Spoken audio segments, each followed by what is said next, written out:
I'm like, oh, maybe. How did I miss that? Good catch. So I think that's something that I want to keep thinking about. I want to grab hold of this little tidbit of information that was shared. I know that Sanderson doesn't put stuff in there for nothing.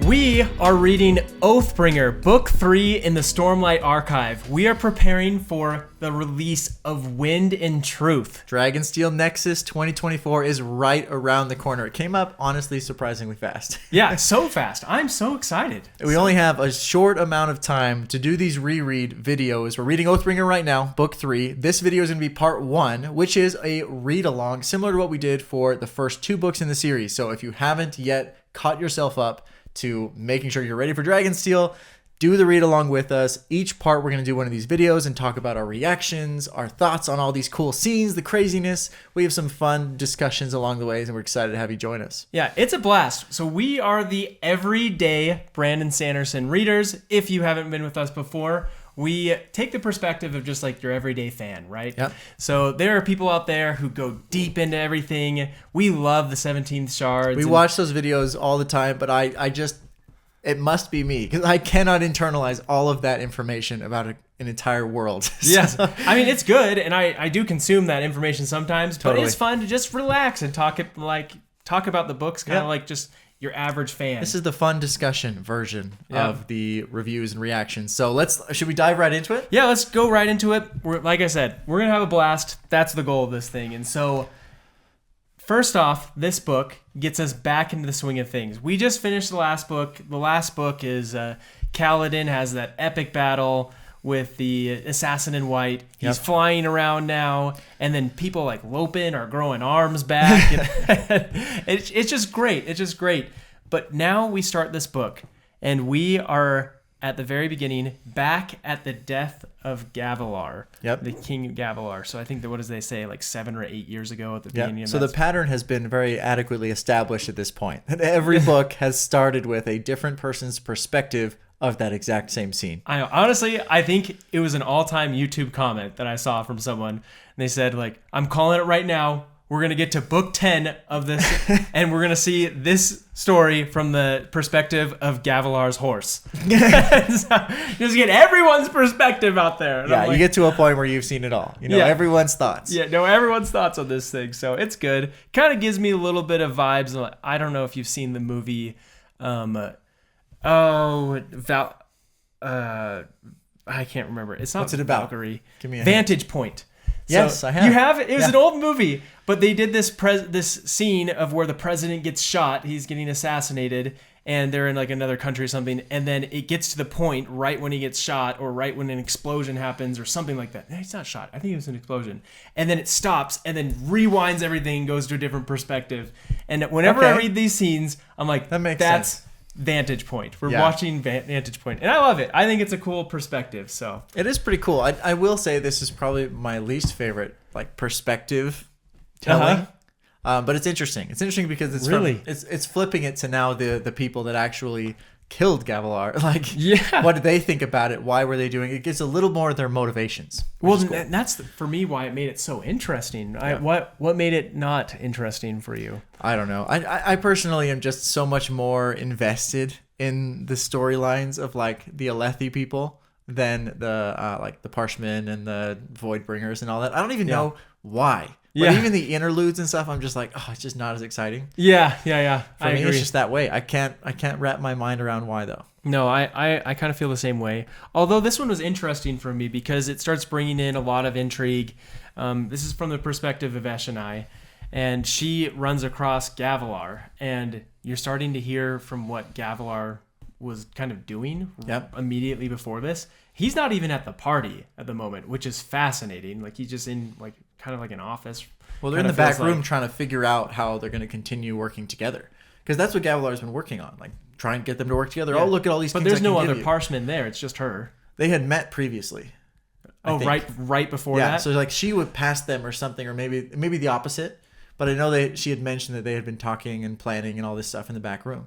Yeah. And then she was like, oh, what are they working on? What are they talking about? And that's when he shows her what he's I don't think he was with the Parshmen, though, because specifically for the moment where he comes up to her and he says, like, hey, like, I have this, you need to give this to your leaders. Because he would have given it to him, like, right then if, like, he had just been talking with him, right? That would make sense. Yeah. And I'm sure we will learn more with other perspectives, and I might have just missed it. No. I mean, it happens. But I do think it's so fascinating that we're kind of getting this light. We don't know what it is. It's a dark light that kind of seems to pull in. And he's like, this is what you need to take to your leaders. And he's kind of implying that he wants to bring back the Voidbringers, and he wants to bring back the old gods, basically. The old gods, yeah. Which we got a big implication if that's what actually happened at the end of book 2. Yeah. And you can pretty clearly tell that she is not interested in that. Like, that's a very scary thought. And I think they know a little bit about why, but all you really get is she does not want that to happen. Yeah. And so she starts to understand, okay, that's why they decided that they're going to assassinate him. Yeah. And this is what makes the book so interesting for me. And Sanderson's writing is so good because you can see him leaving like little breadcrumbs of things that are going to take place in the future. And a lot of times he doesn't even answer the question for books. It's crazy to see how it like grows a little bit, but it doesn't change the story. You just start to learn more about why things happened. And there are a lot of books that I've read where they just, to layer things on, they just make meaningful actual changes to what had happened. Like, oh yeah, they were just wrong about this. Actually, it happened this way. And that kind of bugs me. I feel like they're just rewriting things to make it more interesting. So I love that he goes back in time and tells the story again. And you're like, oh, yeah, that's how that makes sense. I feel like it takes a lot more outlining, a lot more planning, but it ends up so cool. Yeah, and this is not any spoilers for the Mistborn series, I promise. But that was one of the reasons why I loved that series. It was the first Cosmere series that I'd read of his. And I remember reading the last book, and I'm like, there are things in the first book that he clearly planted there to make sense by the end of the last book. He answered questions that you didn't even know you wanted the answers to. It's cool. I absolutely love that. I don't want to get... I have one more thing. Yeah. But that is another reason why I think his books are so rereadable. Yep. Because he lets you miss things as you're reading the first time, and he knows you're going to miss them. Like, I read a lot of these books. We'll talk about reading order a lot, I'm sure, in the next little while. But there are books that I've read and just passed right through stuff. And you had read different books in different orders, so you were like, oh, did you catch this? I'm like, I don't even remember that part. You just went right past it, and all these connections to different books. Obviously, I'm not going to go in and spoil a bunch of things, but I just want to say like that the Sanderson Cosmere is massively connected, and I think that's the most exciting part about going into a new series that he's written. So yep. And I will say that one of the things that I'm most excited about this beginning scene, he's harped on it over and over and over again. There is clearly something that he's going to have in a big reveal. I would guess in book 5. I would hope he doesn't make us wait all the way until book 10 that we have been missing the whole time. And we'll be like, it was right there in the scene the whole time. I am positive that is going to happen. Hasn't Sanderson said specifically that there's something huge that no one's found yet? Yeah, he said there's something, I do remember he said that there's something huge that I thought was pretty obvious that nobody's picked up on yet. Oh, man. And it's crazy. I can't wait for that moment. Well, we might have to do a whole episode on conjecture then, so that we can be the ones. Yeah, because we're really good at the obvious stuff. Yeah, if there's anything we can handle, we can do the obvious stuff. Yeah, that would be a fun episode, actually. I'd be into that. I think so too. So it's good beginning. I thought it was good. Is that officially the prologue of these books, or is it actually chapter 1? Yep. I feel like it's a prologue. Yep. Okay. Prologue, prelude. So we're through Prelude. there's both prelude and prologue in most of his books, which again, confusing. Yeah. I'm not even sure I know the difference. Was the prelude just the part with all the 10 heralds on the first book, and then they only have a prologue ever since then? That is a great question. I will be right back with that answer. Yeah. But yeah, I think with this book, you just pull it off yourself and look. I'm going to pull it off of your pull it off the shelf. See if you can get there before I can get there on Audible. You're right. It says... It just has a prologue. There's a preface, but that's really kind of like the acknowledgments and all those things. Yeah, it's just a prologue. Okay. I win. You're right. Technology. Prelude and prologue. Yeah, but you're in book 1, aren't you? Yeah, that's what I was saying. That's what I said. Is it? We're both looking at the same thing. Watch this video. That's You'll hilarious. see that's exactly what I said. It is exactly what you said. We're both trying to prove what you said. Oh, I thought you said I was wrong. No, you no, said no. that this one only had a prologue.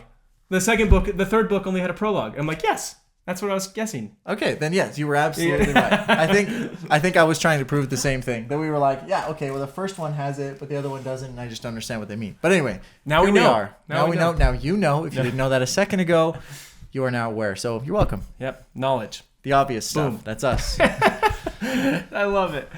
Well, other cool thing that this happens with this book is we really start getting an idea of where Sanderson's going with these books. So at the end of the first book, or of the second book, I remember when you first read this book, you said to me with the whole Lopin scene about him getting his arm back. Yeah. You're like, I don't know how I feel about that. With Kaladin having his powers and stuff, and now more people are getting that powers too. I did have a problem with that. Yeah. Yeah. I just felt like, okay, yeah, well, you open these floodgates, and then when everyone's super, no one will be kind of the situation. Yes. Like everyone just gets these powers. It's kind of lame. It's like, yep. We're just going to get so many powers, and then people are going to have more powers on top of that, and you're just going to have this power creep that you get. It's going to go nuts. That's where I felt it was going. So I do think maybe the point you were bringing this up for is they do start to talk in this part of like, now that Kaladin left, their powers are gone. Yeah. So it's like tied to them because they're squire radiants. Makes so much more sense, and I like it so much better that like, yes, the more powerful a radiant, they can like bring people around them and make them more powerful too, but it doesn't just immediately everyone has all these powers. So then everyone in the world would have the same powers, and it would be exciting. Yep. Which is so fascinating. I love the way of them doing that. And I like seeing that the different, it seems like, at least from this part, I don't know if we get any specifics, but it seems like the different powers can work together from the different radiants. Because you think about the map specifically is a cool one. I was going to mention that too. What a cool moment, right? When she doesn't even realize she's doing it, but then the map just immediately appears, and she just, it's cool. Yeah. It's a cool thing. Yeah, it's one of those things that it's been so cool to see everyone's powers like revealed over time and see what they can do. Dalinar is the most interesting to me so far because like he just bonded the Stormfather, right? Yeah. And like, okay, well, what can he do? Is like summon a storm or whatever? But like, no, can actually doesn't seem like it. Doesn't even like him. It's like, it sure, seems that way for sure. Yeah, because I don't know. I just remember reading this part and thinking like, okay, cool. He bonded the Stormfather. Like, what cool things can he do now? It seemed like it was such a big deal. Yeah, it seems like a big deal, but also seems like, well, it's like now you're friends. I think a big one was the knowledge, because you get that from like the visions, and now he can move himself around in the visions, and he can see more from different perspectives, which I think is cool. Yeah. He's like, I want to see what happened in the city this time, and how those people were reacting, and I want to go over to here and not be on the wall. Like he's just monologuing to himself up there. Yeah. And Dalinar's down there. So I think it's very interesting that he can get more and more knowledge and information because he's already a leader. So it just seems like a really good power for him to have. Yeah, I really liked that too. And then that brings it back to what I was saying with the map, is that he's able to work together with Shallan to see the whole map because the Stormfather has seen it all. Everything. Yeah, in extreme detail. It's like really cool to have that work. Yeah, it's such a cool idea. Sanderson is very, very good at his power systems. I love that. It's shocking. First of all, we did this is a while ago now, but we did our little quizzes to see what powers we would have, which was fun. Yep, super cool. But one of the things that we learned on that is that he hasn't quite finished all of the powers of all of them, right? Like he hasn't introduced the Dustbringers completely. Mm-hmm. And that was one of the things he mentioned. Maybe he has kind of already in his outline, but he hasn't shared it at least. Yep. And that's one of the things that I thought was so cool, because he's even allowing for interaction between the powers with the different Knights Radiant and how those things work together, but he's not quite done. I in my mind, I would have to have that 100% nailed down just to make sure I didn't make any glaring mistakes and huge plot errors. Yep. But I feel like he does such a good job. Maybe it's just his way of doing things. I wonder knowing how that's going to happen. I wonder if it's less that he doesn't have it figured out and more that like he just hasn't been ready to reveal it yet. It might be. Because, well, the part that's been shocking for me, again, he chooses to not reveal details that feel like you should know right away. If I was an author... He's playing with us. Yeah, I would be doing this wrong. Because like I would be like... Because you meet a Dustbringer, right? You meet one from that Taravangian takes with him in order to get to Urithiru when they're meeting with Dalinar. And Pattern talks about the Dustbringers in this part. And you don't hardly hear anything about them other than like... I can't even remember what Pattern says about it. He specifically says, those Dustbringers just like destroying stuff. Yeah, they like destroying stuff. And that's literally all we know so far. I'm like, if I was an author, I would have been like, and this is the Dustbringers, and they're known for doing this, this, and this. But I think the Dustbringers, is there one shared power, that the one they share with the Skybreakers? Now I'm trying to remember. I think it is. What do they share? I love to make crazy conjecture that could be wildly wrong. So, just because everyone likes to educate me in the comments. But I had thought that it was like the decay element. Like they could make things decay rapidly. Interesting. And Skybreakers can do that too? I thought so. And then the other power they share is with the Windrunners. And the Windrunners can fly, which is cool. Skybreakers. Skybreakers and Windrunners. Yes, it's a shared, Yeah, I didn't know if you're saying the Dustbringers were like Skybreakers are really cool. But yeah. That's all I know. I don't know. All I know is that's why I'm not an author. It's because I would just give everything to you right off the bat. It's got to be hard to hold it back, especially he's doing like weekly videos. He's doing all these conferences, and everyone wants a little piece of new info. He just Q&As. I know. And somehow he keeps all this information in his head, all this information that he just releases in Q&As, and then his weekly videos and his books. And I don't know how he keeps it all separate. I think it's amazing. And for me, more than anything, I would just be so excited to share with everyone Guess what it is. Like, yeah, wait, you think that's cool? Like, wait for this. And you're like, he's literally, so these books, he takes like 3 years to write them on average to release each It's hard of the to make Way an of Kings. average. A Way of Kings, yes. Yeah. But like his books are all over. He can write it in 3 writes, weeks. Yeah, he writes books like weekly. Yearly in reality. But he literally yearly, I think he's releasing a book. But the Way of Kings, Stormlight Archive a lot books, more lead up to it. It's about 3 years per each, and then there's going to be a 5-year break at least between book 5 and book 6.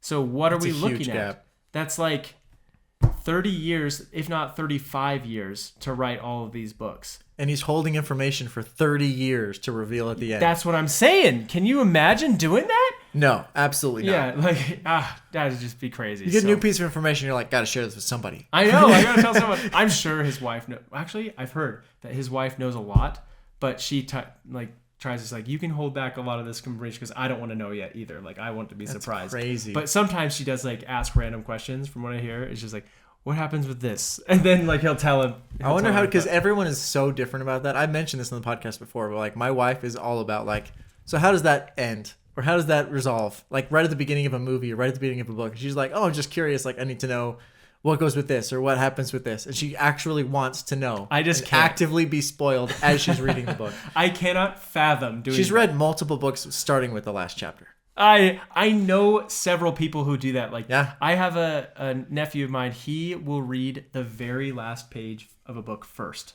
And it makes me crawl out of my skin. I'm like, don't do that. The last page, and we'll tell you everything. And the books are so good at the reveal. But one of the biggest reasons she does that, from what I've been told, is that a lot of the thing is you need to know if it's worth reading. Yeah. If the journey's worth going on. Is it good enough? Does it have a fun enough ending or a resolution you're interested in to even see what happens? But that's also the same. She's really big into rewatching movies. Might I say, journey before destination? Destination determines whether journey is worth it. That's right. I'm just kidding. I think that makes sense. I can understand the reason for it, but then I think there are other ways you can go about that, right? Recommendations from friends. You don't have to read the end of the book to know, okay, they said it was a good book. Recommendations from great YouTube channels are also a great way to do that.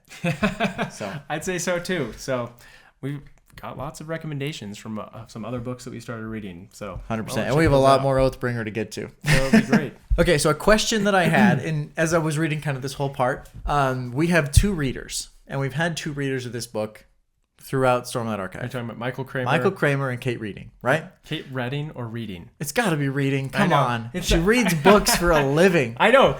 If it wasn't before, it is now. I'm pretty sure they're married. They are. And that is so perfect. You have to keep your last name when it's absolutely. Reading and you're an audiobook reader. I fully support this. Love that.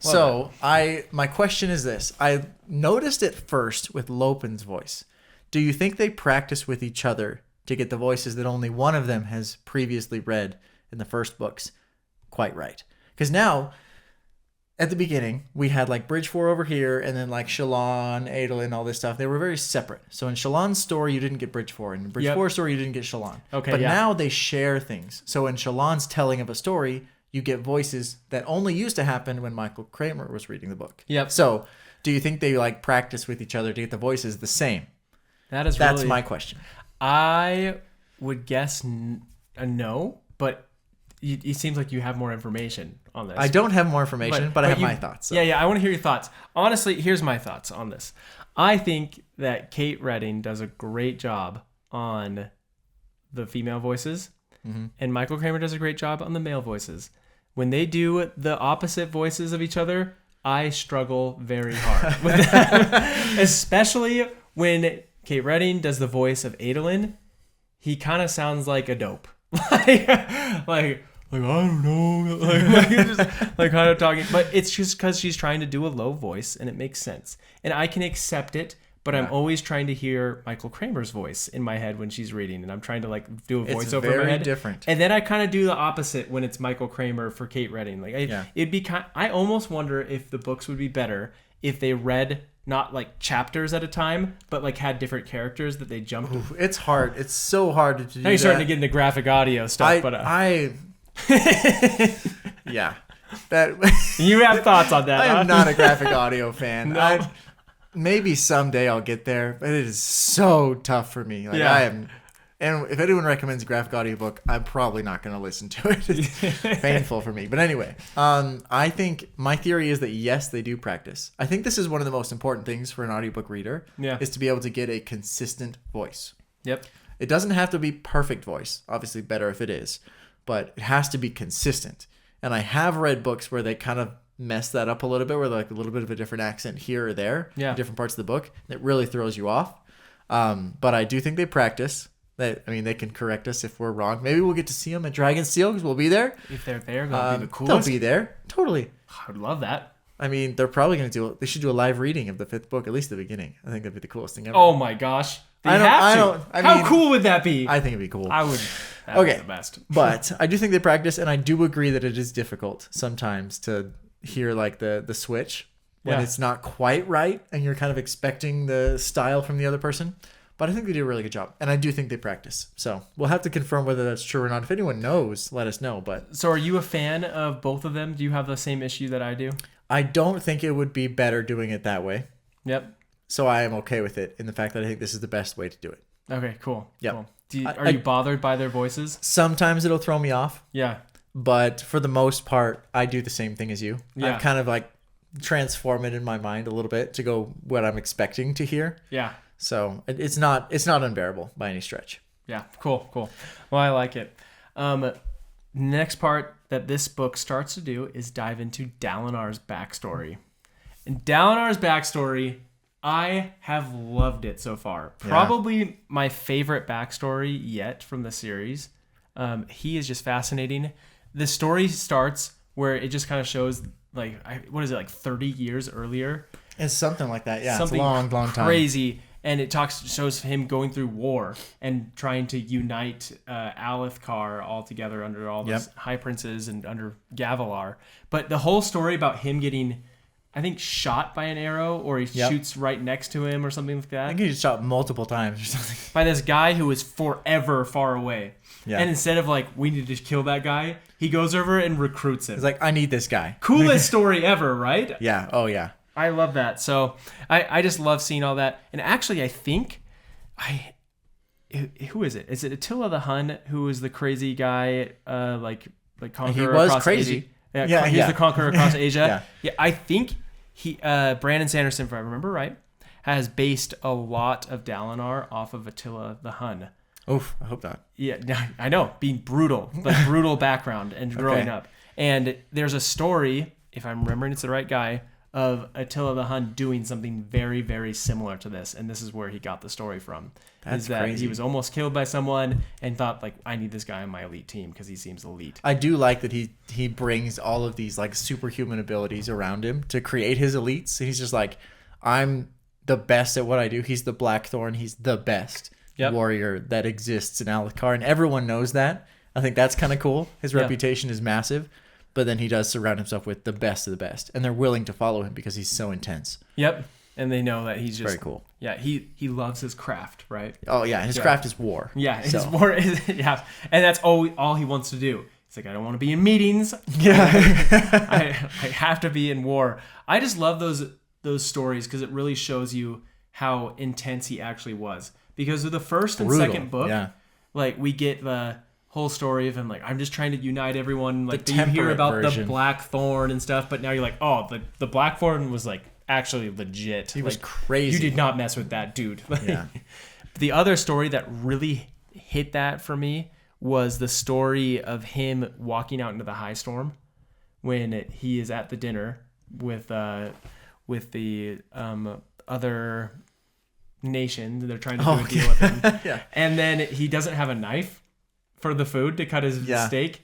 And so he's like upset about it. Walks out He just the door leaves. in the middle of a high storm, then knocks on the door of the barracks, and they're afraid to open the door. Like, who could possibly be out there? Yeah, it's the Blackthorn, of course. He walks like, I need a knife. Yeah, Somebody like, give me a knife. No, he said, oh, because I lent it to He's like, did I let you borrow my knife? Hey, do you have my knife? He's like, no.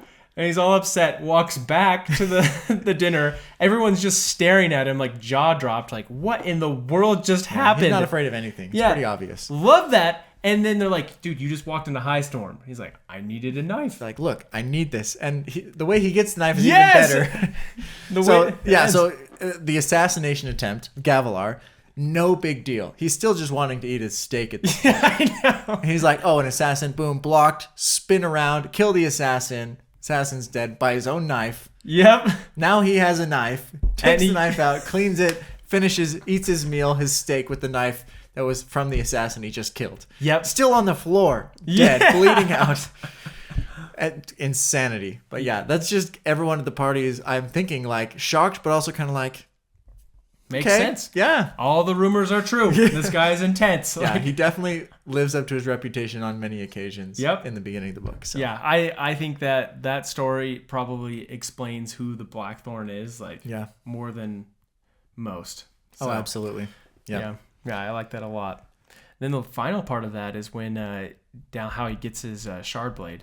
Crazy, you start to get the brutality of him. Yeah. And it ends with him going into the rift and killing the king, and then we don't get the scene, but of him implying that he's killed the king's son as well. But he ends up with the sword. That's the does key end element. with the sword. So the sword is his. He takes it, and he seems very weighed down by what he's done. So the implications are intense. But he now has a Shardblade, and conquest is like such a big deal to him. So I think getting the Shardblade was huge. Oh yeah, and it's just having Shardblade in general is massive. He needs it. Yeah. It's the Shardblade Oathbringer, which was wielded by, was it Sunmaker? Sunmaker. Yeah, the last person to unite Alethkar. Big deal. But they have a really good discussion when they talk about that. When they talk about the Sunmaker, he mentions, has any, I guess, general or king or whatever ever stopped when they had enough? And the answer basically is no. Like, no conquest has ever been enough. Everyone has always wanted to unite more. So even the Sunmaker was able to unite Alethkar, but then he said, you know what? I need to unite the entire world. So I need to go bigger.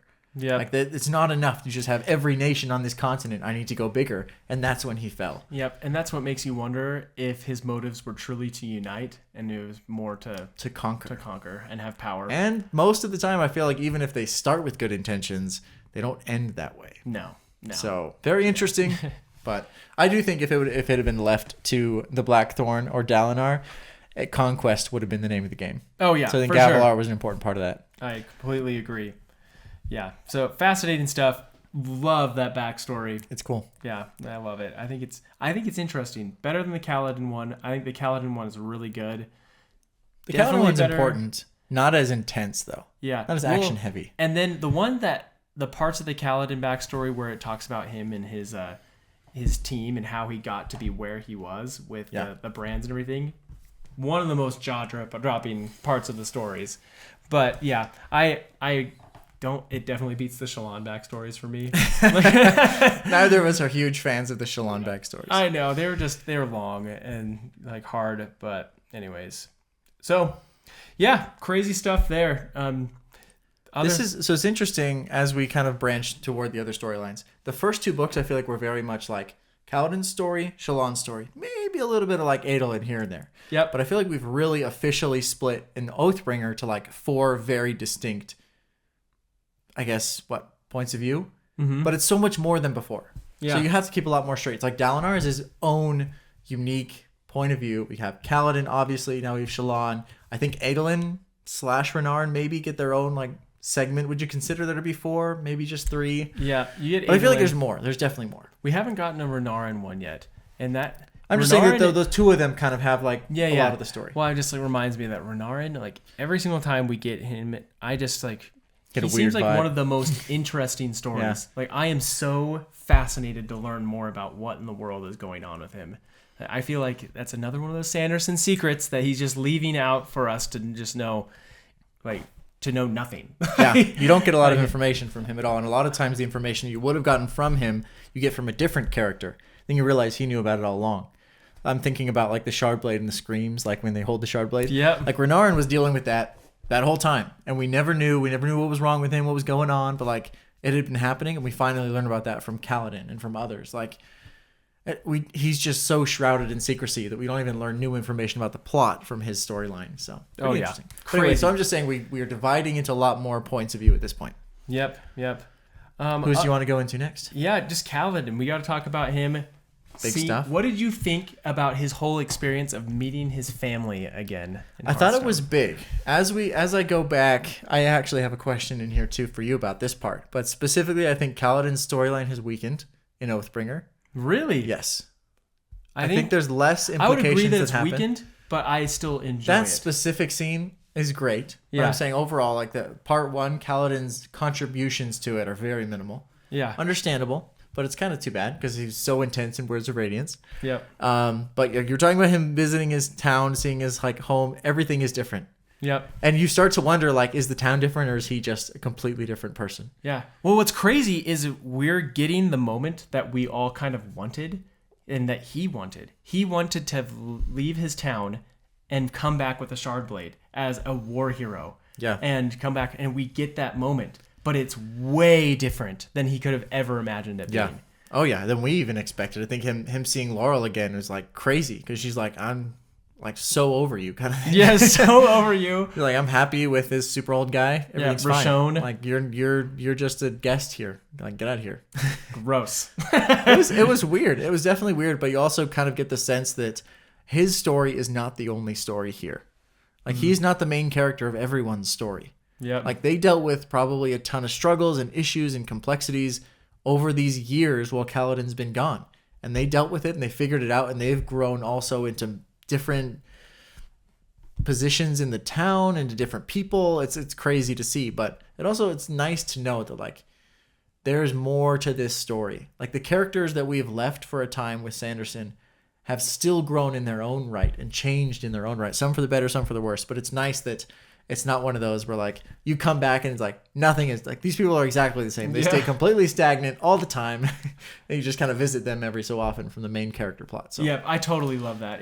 I think it's nice that things change. Yes, and that just makes it feel even more real, right? Yeah. Love that. One of the things that when he first gets there was really interesting to me. Maybe it's not as much of a question so much as it's something that I thought was cool. Yeah. But he gets in and he just starts ordering people around. And I love that. He's like branded as a slave. But just the way he carries himself and the way he talks to the soldiers, they're like, I mean, we got to listen to this guy, right? Yep. They just kind of start doing this stuff. And he's a commanding officer and he's used to being a commanding officer. It's just that experience is so obvious in what he says and how he says it and how he holds himself.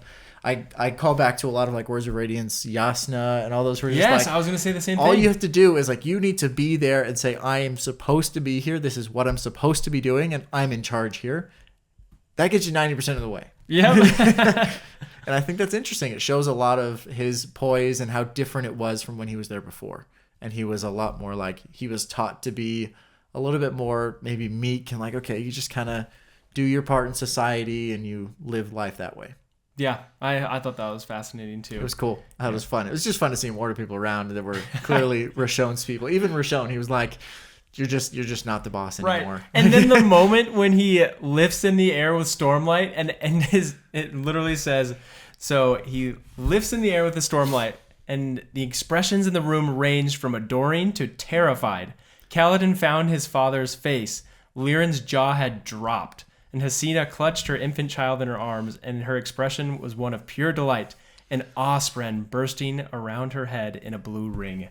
Wild. What a cool moment. I get chills when I read that Makes it worth moment. it, yeah. You're like, oh, wow, he came back, and now they know that he's super awesome, and like that he's powerful. He's powerful, and it's such a shove it in your face to Rashon and like see like what I've become, and even though you sent me to you did this to me basically. Yeah.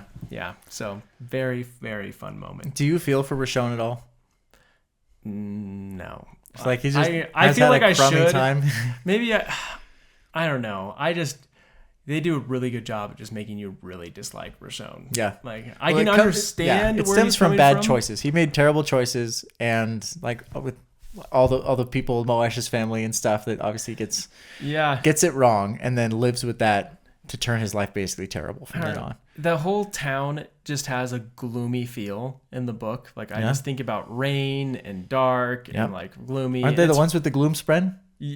Maybe actually, but they talk about the gloom spren. Yeah, and they say how rare they are. It was a weird moment. Like Syl talks about it. Like he's like, well, why are they so rare? And she's like, I don't know. Some are just rare. That's funny. Anyway, well, it could be. I just was thinking that I don't know. It's Rashon that kind of has done this to make the town so gloomy and negative, which is it is interesting. Yeah, it's a good point because he came from a position of like, I don't want to be here. This is the worst. Yep, everybody hates me. Yeah. And also probably a little bit of Valyrian as well. He's kind of like a downer all the time. He's like, you're never what I want you to be.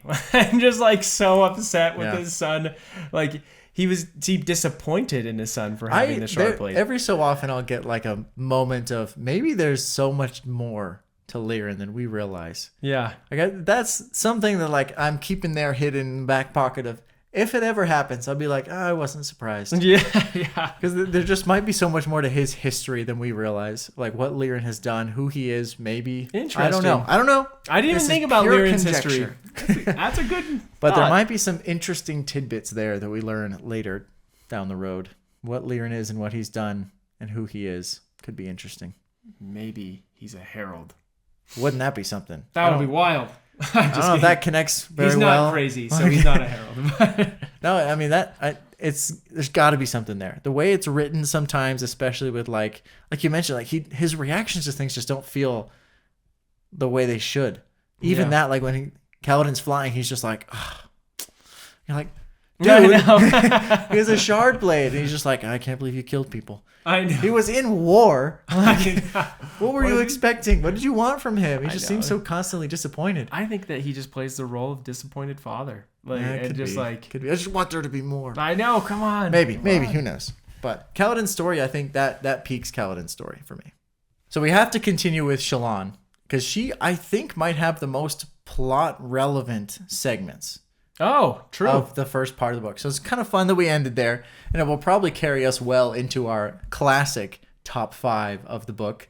We'll do a top 3 for now. Part 1, we'll start with 3. Yep. But we'll get to a top 5 that rolls through part to part. By the end of Oathbringer, we will have a definitive, unquestioned top 5 of Oathbringer. So come along with us and tell us where we are absolutely correct and where we might need some adjustments. But we'll get there. We will get there. I want to talk about Shallan because she does a lot more, I think, for the plot in Oathbringer Part 1. We learn a lot about what she's been practicing with her light weaving. Yeah. That she doesn't tell anyone she's a light weaver. That's kind of cool.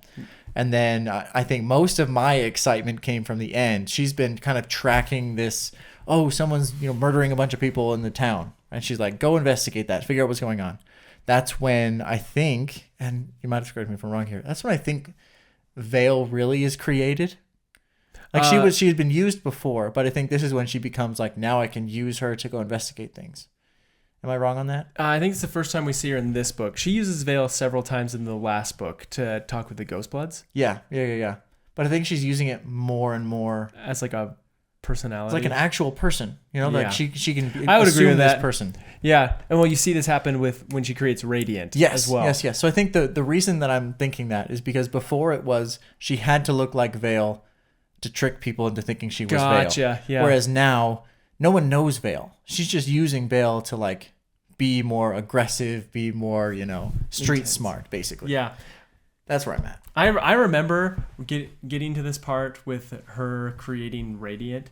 Oh, yeah. And just to like, oh my gosh, like I need to be a better, more confident person. I'm going to change these small like looks about myself. And I remember specifically thinking, that like this does not sound like a good idea. It doesn't sound very healthy. Does not sound, that's what I'm saying. I'm like, that cannot be healthy. That cannot be good for you. At first I thought that there was a connection between when she creates like Veil, or she creates is it Brightness Radiant? Something like that. Yeah. But when she creates them, I felt like even though she was just changing like physical appearance, that it was also the Stormlight somehow was changing her emotions. Oh, interesting. This is unconfirmed. But this is one of the things where like maybe she's using the Stormlight a little bit to make herself more confident or make herself more regal or to give herself more poise, and she doesn't realize it. I know she thinks she's just doing it. I also don't know if that's part of the power. Maybe it's just light. Would you say that this also could be the dark side of Yasna's suggestion to just like, hey, if you just come off as confident and pretend like you're confident? That could be. Maybe that's what set her off in the first place, is she just tried that. I think it kind of did. Worked. And now she's like, I just go for it. I can use this for everything. And like, I'll create a different personality. I'll be Yasna in this personality. Yeah. I'll be a street person in this one, and becomes different people. I think it's cool. I think it has a lot of potential too. Yeah. So like what she could do with this, with like having a ton of different people to choose from. It's cool, but she's clearly taking it too far. Like, to me, it's unsettling. Yeah. I'm like, it's a bit unsettling. Just be That's true. happy with who you are. Like, that's not gonna happen. I know. But there's a lot of skeletons in that closet. Yeah. So I think but it's cool because with Veil, she's able to go investigate and like work with her own team. Because Veil works with like Gaz and those people. Yeah. Like, and they don't know that she's the same person, which is kind of funny. But she does a lot of crazy stuff. We have some cool scenes where she like stabs the Horn Eater through her own hand. Yes. That's pretty intense. And then the thing from the tower starts stabbing someone else's hand. Yeah. The same type of person too. Yeah. I think it was Rock. It wasn't Rock. Poor Rock. It's like, what the heck? Yeah. Yeah, it was pretty awesome. But I do think her investigation was probably the coolest part. And like when she finishes her investigation, I don't know if there's more you want to talk about with Shallan, but I really want to dive into go for it. The tower. So she gets into the tower. She finds this like secret layer, I'm going to say. And one of the things, okay, I've read this book before, so I know a little bit about these scenes, right? Yep. I did not mentally picture it in the same way at all, of like how she got into the tower and like where she went through and where this pit must have existed. Yeah. I didn't make that connection before, which is interesting to me. Oh, for later in the books? No, not even for later. I'm saying like this scene was pictured so differently in my head because of how I read it the first time I read it. Interesting. And then now it's like, oh, she like literally came from the streets into like this. Oh, okay. Yeah. But it seemed more interesting to me. So Yep. When I say streets, I'm like pretty sure everything's indoors. Yeah. The streets of Urithiru. Yeah, but it's so big, streets. it's like a city. Like, yeah. But it's cool so she cuts her way through, she gets in there. Multiple times there have been like, should we kind of just report this and turn back? She's like, I have to figure this out right now. We're going in. She calls for Adolin. Adolin comes and they go like descend down into this, I think, massive pit, it seems like, that just has stairs going around it. Yeah. Pretty intense. Yeah. They don't even like drop a flame to see how deep it is. They just go in there. I think halfway down, Lopin or someone throws a chip down to see how deep it was. Adolin got all mad at him. But they get down. They find out that it's this unmade essence. What was it called? Midnight Mother? Something like that. Midnight Mother. And she fights it basically with distracting the different... do they have a name for them? Well, the Midnight Mother is creating different figures and things like that. Out of like the darkness or shadow. Yeah. And she's fighting them by distracting them with figures of light. With her own, light weaving. Cool. It's a cool, like, battle moment. The craziest thing for me is they have this discussion right at the end, and she's like, she's wondering why they're so curious, because it seems like the Midnight Mother is creating these to try and copy humans, to try and learn more about them, the curiosity element of it. And I think that's just cool. I think also it made the first connection for me to be like, maybe the unmade are literally unmade. Like it was at one point a person that was unmade into something deeper. Like a person that was reversed, like torn out of their, like, what would I call it? Humanity. And now they're just a feeling, an essence. Like, wouldn't that be crazy for the unmade? Nuts. Yeah, I really like that. I think that would be pretty darn awesome. They mention it briefly. They're like, oh, I wonder if this was once a person. I'm like, oh. Maybe. How did I miss that? Good catch. So I think that's something that I want to keep thinking about as we read more into Oathbringer and Rhythm of War, and we're like Wind and Truth. I want to see if that can continue. But that was a thought that I was like, I want to grab hold of this little tidbit of information that was shared. I know that Sanderson doesn't put stuff in there for nothing. So seriously, well, what do you think about Urithiru? You mean like the grandeur? What do you mean? I'm just everything about it. For me, I just look at Urithiru and I'm just like it is just so fascinating to me. I love the mystery of the whole building, but it feels like so like creepy at the same time. It just feels like they're walking through these all dark halls, but like all these like contraptions that do cool things, like elevators and stuff that they haven't ever really seen before. I think it's cool. For me, it's cool because it just shows like the person who was here first was so much smarter. Yeah. And not even just from a mechanical standpoint with like the fabrioles and stuff we had seen, but also just like the strata in the walls and how everything was organized and designed. They're so confused. Like, why is this way? Why is it that way? And she can kind of get herself around because of how the strata changes. And you just get the feeling like someone much stronger and much smarter built this place. Yep. And that's actually a good point too, because they say in the book that the desolations caused so much destruction that they actually like regressed in time significantly. Like, and technology. So that's crazy. I can't imagine having events like that. Like that would be. Oh man, I hate doing this, but I have to call to another book, and I don't consider this a spoiler, but it totally reminds me of the 3-body problem. Really? Yeah. With like the throwing civilization back because of the desolations. Interesting. And not even like the plot of the book, like literally the game from the book. It's like, Oh yes. I know exactly what you're talking about. So it's a very niche specific part of the book, but I knew I had read a book recently about that. I'm like, where was That's this what at? It got me. I'm like, that seems so similar. Yeah. Like just really lose all of their technology and like to start over again, how far you can get and all that stuff. Seems pretty cool. Great book. Check out that review. Yeah, we did a review on that one. Yeah, that'll be good. Yeah, we did. Okay, well, we've got to get to our top 3 moments of the book. I will submit to you a top 3 moment is that scene when Dalinar is shot at with the arrow and he recruits. 100%. Oh, yeah. I'll give you that one. That's on top 3. We'll start that with number 1. What other ones do we have here? Definitely fighting the Midnight Mother. I keep wanting to say Midnight Essence. I know. But that's like 18 videos ago. We talked about that. I want to make sure that I get a good one because Kaladin going back to his town is great. Creating the map with Shallan is great. What am I missing? Why am I not clicking with like the most powerful scene? We could even bring it in from the prelude or prologue, whatever we called it. Yeah, I think it's prologue. This one. Shoot. I don't want to pick the wrong scene here. I don't know. Other ones. I really liked the scene when Vale goes out and stabs the Horn Eater through the hand. That was cool. Yeah. Is it a top 3 scene of the book? Probably not. Cool though. There's another one where she's creating the whole story of the wall. The girl who looked up. And that is a very cool scene. That's a great part. Yeah, I love that. She literally does that whole thing to pattern. She just tells him the story. Yeah, and then it's starting to create, and then she sees the Midnight Mother. Yeah. It's there. Watching. Ooh, I like that. Which is interesting because it's learning about humanity.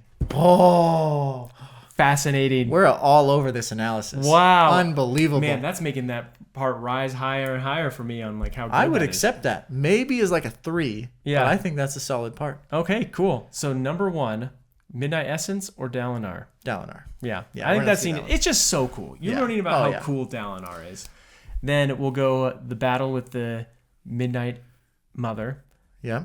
And then the story of, I think it's called I want to put the story of the girl who looked up. No, I'm gonna put it 3. I would put it 3. The story 3, the fight 2, because the fight also includes a lot of cool lead up and like the light versus dark fight and her diving in and like literally defeating the Unmade is pretty cool. Yeah, and you get those cool connections of like you don't know why, but the Unmade is terrified of light weavers. Yeah, and you're like, why is that? Oh, did she say there was a reason for it too? I can't remember. She says that at some point that it was a light weaver creature that did was it. bound by a light weaver at some point into a gemstone. Gemstone. That's right, and then she doesn't know how. That's crazy, and it just runs away. It runs away because it's like I'm not interested in this again. Yeah, even though Shallan has no idea how to do something like that. Okay, so that's a pretty solid. I think that's a great top three. We might have to pull something from Dalinar's past in again when we do our like extension to 5 with the second part. Yep. I'm not sure. Or do you want a fourth one for this right now? Do you want that one where he walks into the high storm? No, I love that scene. It's pretty darn cool. It's so cool. Oh, let's leave it off. Let's leave honorable mention. Okay, and then we could potentially add it in the next one. But that's where we're at. Those are our 3. As always, this is the part of the podcast where we accept submissions that we may or may not actually accept. But we love reading them. We love hearing what you guys would put as the top 3 moments in this part, especially for those of you who are reading along with us. That's literally the whole point. We do this in parts so people can read alongside us as we're preparing for Wind and Truth for Dragonsteel Nexus. Yeah, read along with us. This is a big, big release. This is book 5 in the first arc of the Stormlight Archive. So it's a finish. So you got to be ready. You got to learn everything, remember everything that we've gone through before that book, and have that epic finish, that awesome Sanderlanche. And I'm telling you, this last book has got to be a whole Sanderlanche in itself. It's got to be. And it's going to be fun to read. And trust me, there will be lots of content involved with that. So make sure you're prepared. Watch these videos and these parts with us. And we will see you in the next chapter.